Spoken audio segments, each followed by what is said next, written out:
Good evening, Stevens Point. I'm Milica Mitrovic. And I'm Aaron Redinger. And this week for SPTV News, we investigate why the library is not open 24 hours.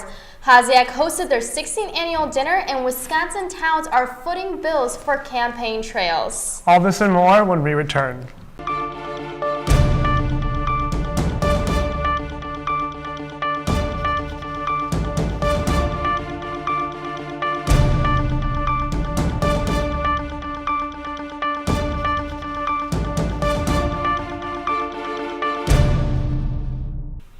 As the new president of the United States has been elected, many people disagree on the result of the election.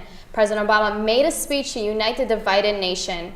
Many people shown fear as Donald Trump was elected as the new president for 2017. In Chicago, there were disturbing riots from the people who protested the results. His strong statement of democracy had an impact on many American citizens. You may have noticed the next American president and I could not be more different.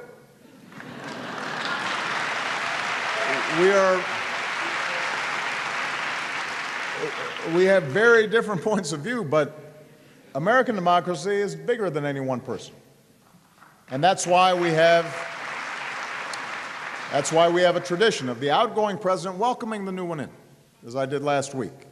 And why in the coming weeks, my administration will do everything we can to support the smoothest transition possible, because that's how democracy has to work. This was a powerful speech that reminded people the true nature of democracy. The campus library is a great resource to many students, but its hours sometimes can be challenging for some to utilize it. SPTV has more. Albertson Hall, better known as the campus library, offers students multiple resources. However, library hours fluctuate throughout the week due to budget cuts. It's always based on budget and how much we can afford to have coverage, because for security reasons, if nothing else, we have to have sufficient staff. And we have a very thin staffing at nights and weekends anyway. So as we have received budget cuts, one of the things that we had to do was look at the priority use of the building. Albertson Hall is used for more than just the library.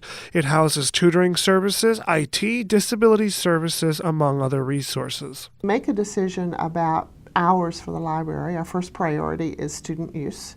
Who's on campus, who's using us, when are they using us, and what is it in terms of the services that they need. We do have reference librarians on the desk till 10 o'clock most nights.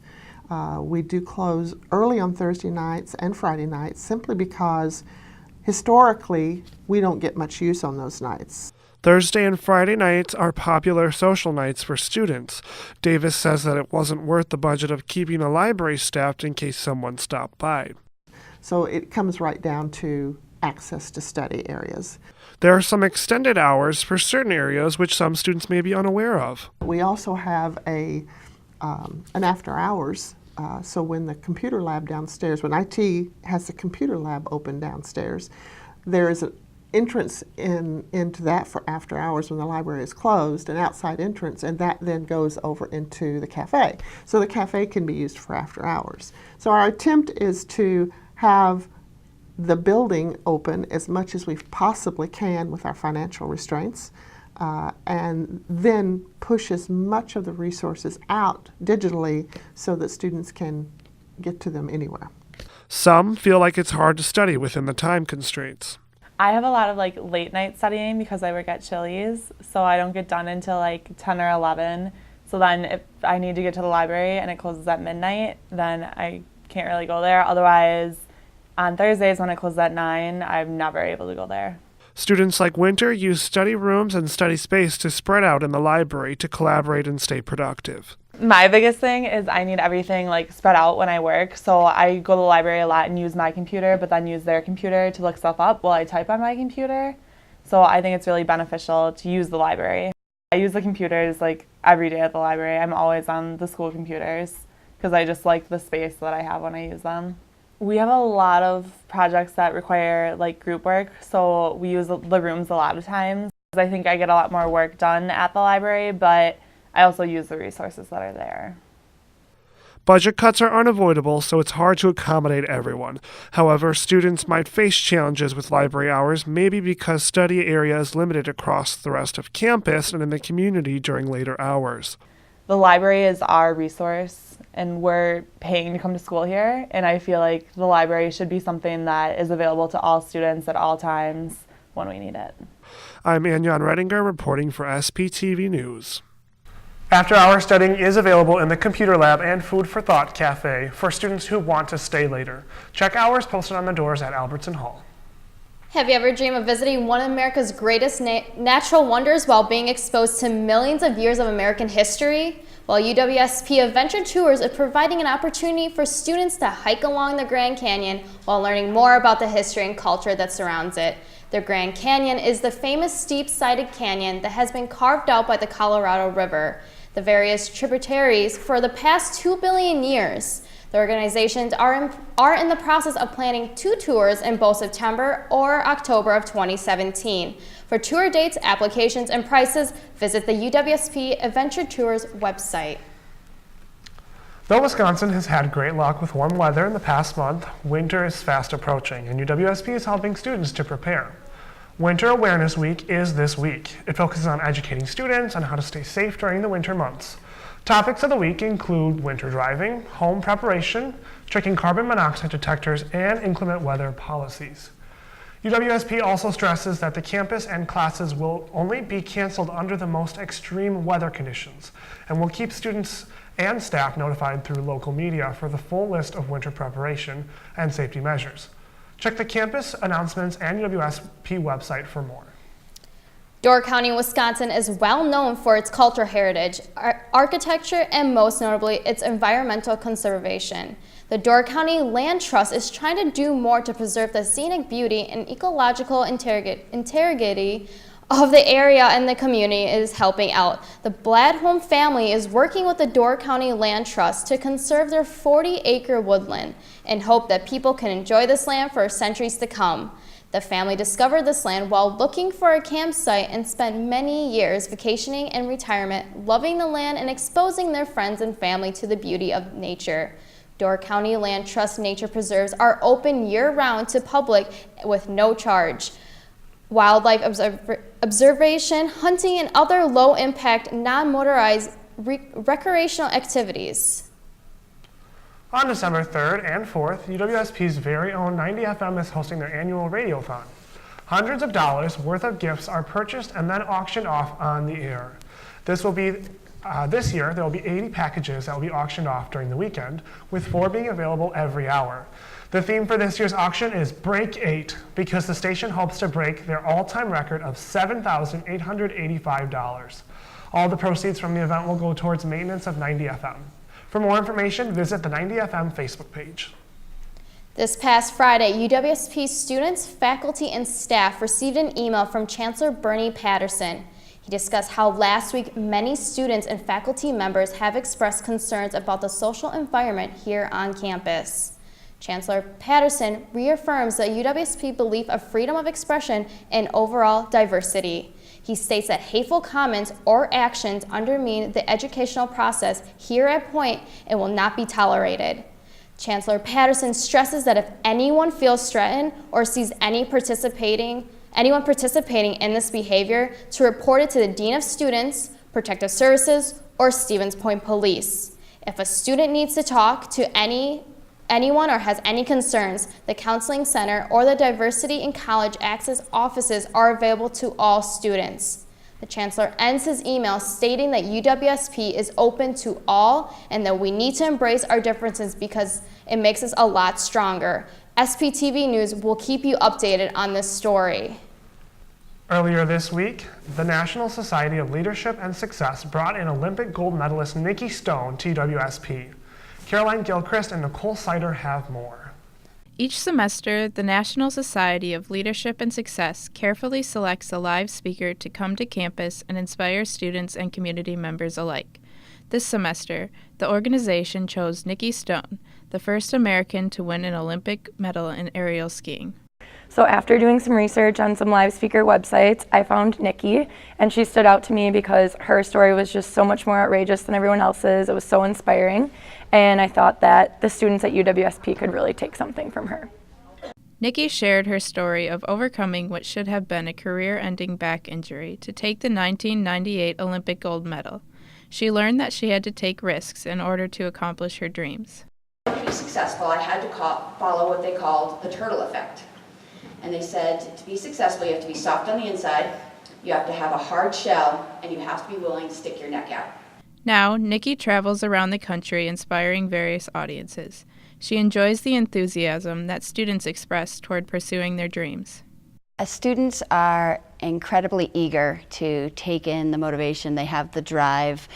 They're looking for answers, and they're wanting to be educated. They're wanting to be motivated, and you see a lightness in them that you don't find at corporate groups or even young children. There's definitely something that they strive to be greater than themselves, and I really enjoy that.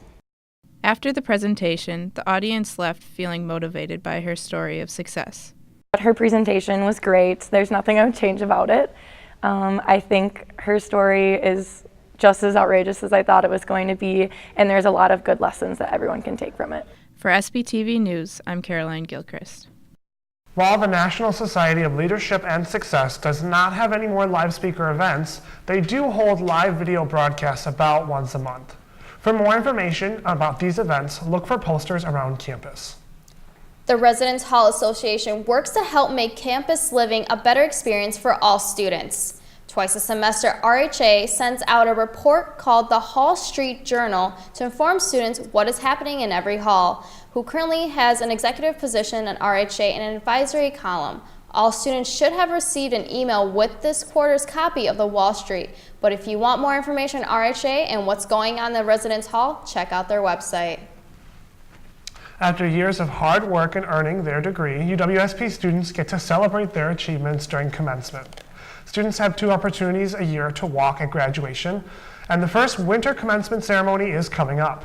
Winter commencement will take place Saturday, December 17th from 10 a.m. to 12:30 p.m. in the Quant Fieldhouse of the Health Enhancement Center. If you wish to walk at commencement ceremony, you must RSVP by Friday, December 2nd. Students can purchase a cap and gown and a tassel at the university store and purchase tickets for the information and ticket office from December 5th through the 9th. Thanksgiving is a time for appreciating everything in your life and spending time with your family. Being thankful does not mean just thinking about your life, but the lives of others as well. Giving and sharing what you have with others is another large part of celebrating this holiday. A simple act of kindness can change a person's life and affect how they treat others as well. Many food pantries and charitable organizations in the area are preparing for the upcoming holiday. With volunteers ready to donate their time, this holiday reminds us to be thankful for what we have and to reach out to those in need. Happy Thanksgiving from all of us at SPTV. That is all the news we have for you this evening. We'll be right back with sports after the break. Serving a campus of 9,600 strong, we are the home of UWSP Television. We are SPTV. You can find us on Charter Channel 983, online, or on any of our social media sites.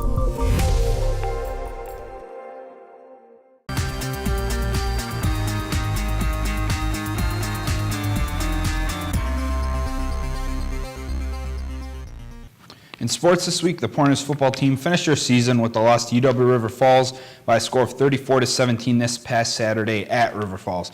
Kyle Larson was 18 of 32 for 217 yards and 2 touchdowns in his last game as a Pointer. Also in his last game as a Pointer, Jared Pankow had 6 receptions and a touchdown. He finished just shy of 900 receiving yards this season. Onto the ice now, the men's hockey team played 2 home games over the weekend and won both of them. On Friday, they beat Concordia Moorhead 6-3. Leading the offense was Tanner Carty with 2 goals, and Omar Malin got his first goal as a Pointer. On Saturday, they beat St. John's 5-2. Leading the offense for the Pointers on Saturday was Elliot Grauer with 2 goals. Also chipping in goals were Jacob Barber, Lawrence Cornelia, and Willem Nong Lambert. The Pointers go on the road this weekend to face in-state foes Marian University and St. Norbert. The women's basketball team got their season started on a high note, beating Alverno College 60-42 on Tuesday night in Milwaukee. Lauren Anklem finished with 16 points to lead the team. Autumn Hennis finished with 14, and Taylor Douglas finished with 11 points. The Pointers are at home this weekend, and as they play Luther College on Friday and Illinois Wesleyan on Sunday as part of the Pointer Tip-Off Tournament. The UWSP women's hockey team looks to have another great season. Despite starting off the season with a 2-3-1 record, SPTV's Joey Hipsch caught up with Coach Ann Ninneman to preview their season. Coming off a season where they were in their third consecutive WAC championship game, the UWSP women's hockey team looks to take the next step to advance to the NCAA Division III women's hockey tournament for the first time in 3 seasons. Based off the success of the past 3 seasons, Coach Ann Ninneman has high expectations for this year's team. We have high expectations this year. The last 3 years we've gone to the conference championship game and have come up just short. So that is one of our main goals this year, is to make it back to the conference finals for playoffs, conference championship game, and get the W in that game. Unfortunately, we're in a situation where we have to fight for a Pool B bid, which is kind of a at-large bid, which starts from the beginning of our season to the end of our season, and just hope that our work throughout the entire year shows and proves to the NCAA committee that we're worthy of being into the NCAA tournament. One position that Coach Ninneman is confident in this year than last year is the goalie position, because there are 2 returning goalies in Sydney Conley and Lisa Fowle. It means a lot to have 2 returning goaltenders who've both had some experience against high quality opponents and teams. It's just nice to have that back there, knowing that no matter what happens, where we are in a game, if somebody's having an off night, an on night, that we can rely on one or both of them to be able to do the job in net. One of the key players returning for Coach Ninneman is junior defenseman Ellie Punnett, who is one of this year's team captains. Just like her coach, she also has high expectations for this year's team. My expectations for this year's team definitely build off of last year as well. I think, like Coach said, everyone's going to have to step up a little bit, and since we lost so many seniors, it's going to be really important for our returners to be able to fill those shoes right away. We have a strong freshman class as well, so I think they'll be able to come in and definitely put an impact on our team. One of the big areas Ellie is helpful in is with her helping the incoming freshmen become acclimated with the program. If they ever have questions, I try to answer them as much as I can, and if they're ever looking confused, I try to help them out there as well, and just be welcoming and bring them in with open arms, I think, is a big part of it. I mean, you never want your freshmen to be nervous, so I think becoming friends with them and building a relationship is really important. As the team prepares for the season, they once again look primed to face their conference foe, UW River Falls, in the WAC championship game for a possible NCAA tournament berth. This is Joey Hipsch reporting, SPTV Sports. The women's hockey team looks to get back on track this weekend when they travel to UW Superior on Saturday to take on the Yellow Jackets. The Wisconsin Badgers got their basketball season started last Friday as they beat Central Arkansas 79-47. Nigel Hayes finished with 14 points to lead the Badgers in that game. Badgers lost on Tuesday night to Creighton 79-67. Bronson Koenig led the Badgers with 21 points. The Badgers are back on the court tonight at home in the Kohl Center as they take on Chicago State at 7 p.m. The Packers lost their 3rd game in a row on Sunday as they lost to the Tennessee Titans by a score of 47-25. Aaron Rodgers was 31 of 51 with 371 yards passing and 2 touchdowns. With their 3rd loss in a row, the Packers now drop to 4-5. They continue their stretch of road games this Sunday as they take on the Washington Redskins on Sunday Night Football. That's all the sports stories we have for you tonight. Up next is Entertainment News with Rachael Ellis. I'm Ben Zatuni for SPTV Sports. Stand by camera 1. Coming in on camera in 5, 4, 3, 2, 1. Take camera 1. SPTV News serves Stevens Point, the largest city in Portage County and home to 26,000 people. SPTV News covers campus, local, and national news, as well as local sports and entertainment. Melissa Mitrovic will present you the latest in Point news. Tune in to Charter Channel 983 or visit our YouTube channel. SPTV News, pointing to you.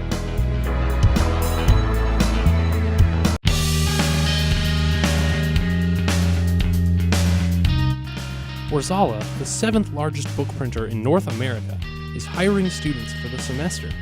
We are 100% employee-owned and located right here in Stevens Point, Wisconsin. All shifts currently hiring, with jobs starting at $10.80 an hour. Hours are flexible. For more information, contact the Warzala HR department.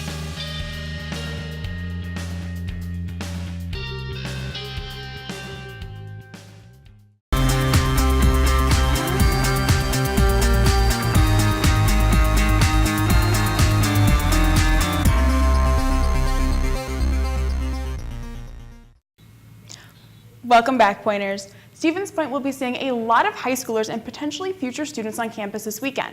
SPTV's Sarah Sartell and Brianna Schmitt looked more into the event. From Waukesha, Whitefish Bay, and Madison, high school students will be at UW Stevens Point this weekend. This year it's 50 high school one-acts, including full casts and crews, grandparents, relatives, and people from all over the state, from Superior to Janesville, from La Crosse to Milwaukee. The Knoll Fine Arts Center is hosting the Wisconsin High School Theater Festival for the second time. Tragedies, comedies, farces. The event also serves as a recruiting tool for the university to increase enrollment. For SPTV, this is Sarah Sartell with Brianna Schmitt. The event will be this weekend, and the university is hopeful for future Pointers. For students looking to de-stress from class and other rigors of college life, SIEO is hosting Art in Pieces to allow students the time to relax, as well as learn a bit about stress itself. Evan Peterson has the story. Every student has those days when we just need to take a break from homework. Luckily, SIEO has an event to help students de-stress. Art in Pieces, which takes place once every semester, aims to help students relax during the rigors of the latter part of the semester. The original inspiration of Art in Pieces was to help students kind of de-stress, I guess, towards the end of the semester. I know things get hectic with midterms and finals, lots of projects and stuff going on, and it can be kind of hard to focus on enjoying school here, and I think Art in Pieces does a really great job of helping us kind of refocus and revitalize before the end of the semester. During the event, student health advocates speak about stress and about stress reduction techniques that students can use to de-stress on their own. This semester, student health advocates will be speaking about the difference between stress and stressors and how some stress can be good. After this presentation, the art portion of the event begins.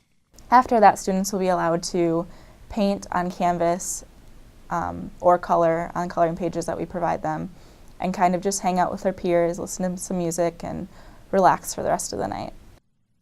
Admission to the event is free. Students are recommended to arrive as early as possible since canvases for painting are limited, although students can bring their own canvases if they have them.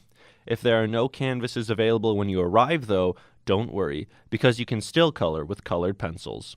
For SPTV, I'm Evan Peterson.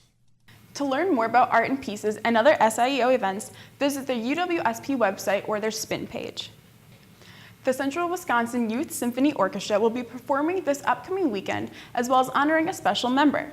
The winner of their concerto competition, Susanna Bodor, will perform a solo of the violin concerto in E minor, opus 64 by Felix Mendelssohn. Bodor is a violinist and a vocalist and has been a member of the orchestra since its founding in 2014. The youth orchestra will also be honoring second place percussionist winner David Picard, and honorable mention to Annika Enders, who is a saxophonist. The concert will take place Sunday, November 20th at 4 p.m. in Mickelson Hall of the Noel's Fine Arts Center. Tickets are available at the door for $3 each, or $10 for a family of 4 or more. If students are looking for an internship and want to travel around the world, there's an upcoming trip that can do both for you. Evan Peterson has the story. This May, after the spring semester ends, UWSP will be putting on an internship trip to the country of China. The trip will begin on May 22nd, the Monday after spring semester finals. The trip will last 34 days in total and will take place across 3 cities in China. And from there we spend about 4 days in Beijing, We spend the bulk of the time, about 26 days, in Guilin, which is in the south of China, and then we wrap up with another 4-day session in Shanghai. Students who go on the trip will have the opportunity to work with the Chinese Language Institute, or CLI. The internship part of the trip will consist of the students conducting field research on an industry of their choice. We've had students in the past do things in regards of automotive and cosmetics and retail, traditional Chinese medicine. Really, the students are able to craft the program to research what they like. Students will also have the chance to go sightseeing in China, where they will visit locations like the Forbidden City, the Olympic Park, and the Great Wall of China. Spots on the trip are limited, though, and the deadline for initial applications is fast approaching. This is the most important part, actually. So it's coming up quickly in about 2 weeks. December 1st, the initial application deadline. Financial aid is available for the trip, and there's an additional scholarship available for business students. Applications for the trip should be sent to the Office of Study Abroad. For SPTV, I'm Evan Peterson. If you are interested in signing up for the internship trip, be sure to act soon, as the deadline for applications is coming up. And that's all we have for you this week in entertainment news. Up next is Sarah Sartell with Pointer Politics. I'm Rachael Ellis with SPTV Entertainment. Thanks, Rachel. Dane County is partnering with the UW-Madison to conduct a study explaining a possible reason why voter turnout was so low during the presidential election. This year, new voter ID laws were put into place which resulted in individuals either casting provision ballots or simply walking away from the polls altogether. According to Dane County Clerk Scott McDonald, the study will be focusing on Milwaukee and Dane County, as Milwaukee County saw 60,000 fewer votes when compared to the 2012 election. A variety of ways, including mail surveys, phone calls, and emails, will be sent out to registered voters who did not cast a ballot living in Dane and Milwaukee counties. The results are expected to be ready by next August. Presidential-elect Donald Trump has begun to assemble his cabinet. This past Sunday, he chose Reince Priebus to be his White House chief of staff. Priebus is currently the chairman of Republican National Committee and a loyal campaign advisor. Trump also chose Steve Bacon to senior counselor and chief West Wing strategist. These two men are seen as opposing forces due to their beliefs, causing Trump's transition to release a statement saying that two men would work together as equal partners to transform the federal government. Both will make equal decisions and report Trump before anything is done. Over the next couple of months, Trump will continue to add members to his cabinet. Towns in Wisconsin are footing the bill of the campaign stops during these campaign stops. Different municipal departments work to ensure the safety of the candidates and individuals attending the event. Towns pay for features such as metal detectors and a bomb squad. Others offer a payment include the networks that televise the event. Trump, Clinton, and Sanders' campaign all have unpaid debt, which equates to thousands of dollars to cities including Appleton, Green Bay, Oshkosh, Rothschild, Sheboygan, Wausau, and Stevens Point. As of right now, each city must find a way to recover the costs from the loss of the three campaigns. Over the previous weeks, multiple cities and towns across the United States have protested the election of Donald Trump. What started as a peaceful protests have turned to violent as those who have voiced their support of Trump are in danger of being harmed.